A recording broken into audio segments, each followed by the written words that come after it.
పాత్రికేయ సోదరులందరికీ హృదయపూర్వక నమస్కారం. ఈనాడు వైఎస్ఆర్ కాంగ్రెస్ పార్టీ మాజీ పార్లమెంట్ సభ్యుడు గోరంట్ల మాధవ్ మీడియాతో మాట్లాడుతూ లోకేష్ గారిపై అనుచిత వ్యాఖ్యలు చేశాడు. దీన్ని తెలుగుదేశం పార్టీ తీవ్రంగా పరిగణిస్తూ ఖండిస్తోంది.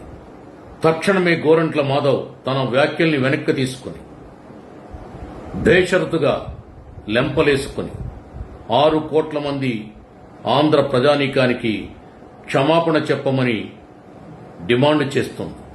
లేకపోతే జరిగే పరిణామాలకు వైఎస్ఆర్ కాంగ్రెస్ పార్టీ బాధ్యత వహించవలసి ఉంటుందని హెచ్చరిస్తుంది. మిస్టర్ గోరంట్ల మాధవ్, ఎన్నిసార్లు చెప్పాలి మీకు?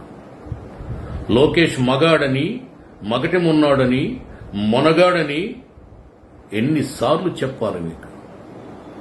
లోకేష్ ఆడవాళ్లకు అక్క కాదు, మగవాళ్లకు బావ కాదు అని నువ్వు హేళన చేస్తున్నావు, ఎద్దేవా చేస్తున్నావు.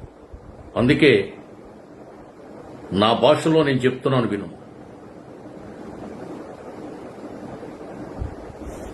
నీకు నీ పార్టీ అధినేత జగన్మోహన్ రెడ్డికి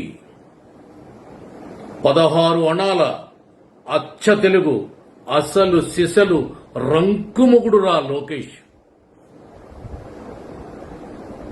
అర్థమైందా? అందుకే ఈ 11 నెలలు మీరు రెడ్ బుక్ అని మీ బ్లడ్ చల్లబడిపోయి చలి జ్వరం వచ్చి వెన్నులో వణుకు పుట్టి తలదాచుకోవడానికి చోటు లేక విలవిల్లాడిపోతున్నారు. ప్రతిపక్ష హోదా కావాలని, అసెంబ్లీలో మైక్ కావాలని, Z+ కేటగిరీ సెక్యూరిటీ కావాలని పిచ్చి పిచ్చి కోరికలతో పైత్యం ప్రకోర్పించి మాట్లాడుతున్నారు. ఒక తల్లికి పుట్టిన కొడుకునని మర్చిపోయావు, అన్నం తినే మనిషిని మర్చిపోయావు, ఒక భార్యకు భర్తనని మర్చిపోయావు, పిల్లలకు తండ్రినని మర్చిపోయావు, చదువుకున్నానని, పోలీస్ అధికారిగా పనిచేశానని, పార్లమెంటు సభ్యుడినని మర్చిపోయావు.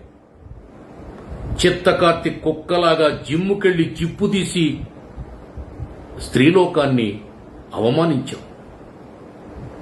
పురుషలోకం, సభ్య సమాజం సిగ్గుతో తలదించుకునేలాగా చేశావు.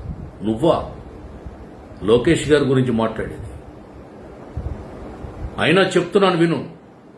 లోకేష్ గారు స్వచ్ఛమైన భారతీయ కుటుంబ వ్యవస్థకు, తెలుగు సంస్కృతి సంప్రదాయానికి నెలవైన మాతృమూర్తికి తనయుడు, ఒక స్త్రీమూర్తికి పతిదేవుడు, రేపటి పౌరుడికి పితృదేవుడు, రాబోయే రోజుల్లో ఈ రాష్ట్రానికి అధినాయకుడు, ప్రస్తుతం ఉన్నత విద్యా శాఖామాత్యుడు, నీకు నీ పార్టీ నాయకుడు జగన్మోహన్ రెడ్డికి కాలయముడు.